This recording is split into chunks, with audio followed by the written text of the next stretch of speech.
জয়ন্তী 163তম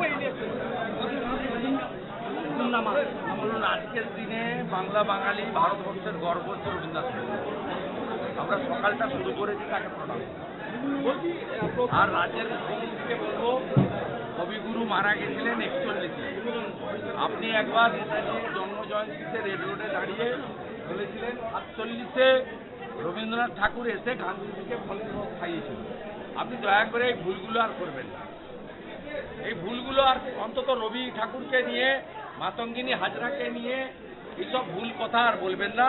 আজকের দিনে আপনার কাছে এটাই প্রার্থনা। দাদা, হাইকোর্টে চাকরি বাতিল হলে বলছেন সেটা বিজেপি কিনে নিয়েছে বিচার ব্যবস্থা, আর সুপ্রিম কোর্টে তো সুবিধা দিতে তখন বলছেন ওটা ইন্টারিম সত্যি। কালকেই চোর মমতার এসএসসি বলেছে 8,000 চাকরি বেআইনি করে পেয়েছি। আমাদের চাকরি খাওয়া নেওয়ার সঙ্গে কোনো বিষয় নয়। আমাদের কাজ হচ্ছে 2022-এর 5ই মে মন্ত্রিসভার মিটিং করে চোরেদের চাকরি রেগুলারাইজ করার জন্য চোর মমতার নেতৃত্বে মন্ত্রিসভা অতিরিক্ত শূন্যপদ তৈরি করেছিল।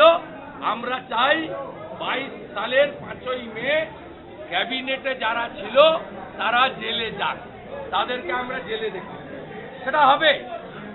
সেটা হবে মাফলার গেটে জেলে। এবারে হাওয়াই ছুটি যাবে জেলে।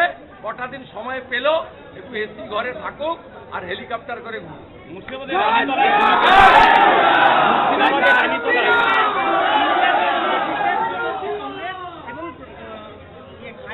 প্রত্যেকটা নেতাকে ইন্ডিয়া থেকে সমস্ত নেতৃত্বকে ফোন করে বিশেষ বৈঠকের আমন্ত্রণ জানায়।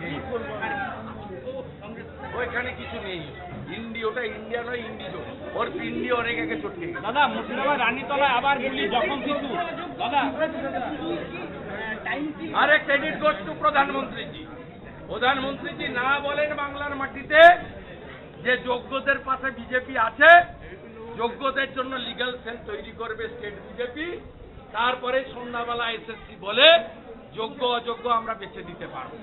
অথচ এই এসএসসি মানে মমতা ব্যানার্জির মনোনীত এসএসসি, তারা হাইকোর্টের হলফনামাতে যোগ্যদের তালিকা দেয়নি 8,000 অযোগ্যকে বাঁচানোর জন্য। এবং জাস্টিসের যে জাজমেন্ট তার 242 নম্বর প্যারাতে উল্লেখ আছে পশ্চিমবঙ্গ সরকারের স্কুল সার্ভিস কমিশন যোগ্যদের তালিকা না দেওয়ায়, ওএমআর এর মার্কশিট পুড়িয়ে দেওয়ায় আমরা বাছাই করতে পারলাম না, তাই প্যানেল বাতিল হল। প্রথম যে পিসি ভাইপোর উল্লসিত হওয়ার কোনো কারণ নেই। পিসি প্রাক্তন হবে আর ভাইপো জেলে যাবে।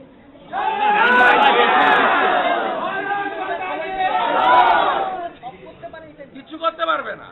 কোর্ট যা করেছে ঠিক করেছে, ন্যাচারাল জাস্টিস।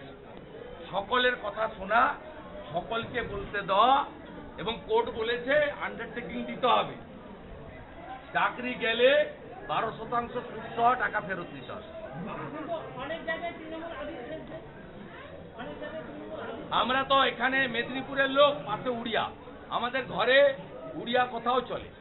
উড়িয়া বাংলা মিশিয়ে একটা আমাদের আলাদা কথা আছে। আমরা এখানে একটা বলি মিঠা পাও মনকে, মিঠা কৌ মনকে পাও, মিঠা কৌ মনকে পাও। দাদা, রানীতলায় আবার গুলি। এর মানে হচ্ছে যে মিথ্যা কথা হোক যেন মনে ধরে।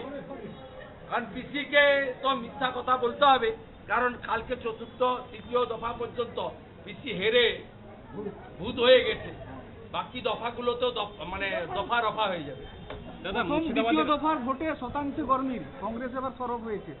প্রথম দ্বিতীয় দফার ভোটে ফালতু। দাদা, রানীতলায় শিশু সহ জখম 3। বলছেন যে বারবার শিক্ষকদের নিজেদের যোগ্যতা প্রমাণ দিতে হচ্ছে, এটা কার্যকর। এর জন্য দায়ী মমতা ব্যানার্জি। আমি অনামিকা দিদিমণিকে বলবো মমতা ব্যানার্জিকে প্রাক্তন করে দেন। এই বদনাম আর কোনোদিন শুনতে হবে না। দাদা, মুর্শিদাবাদের রানীতলায়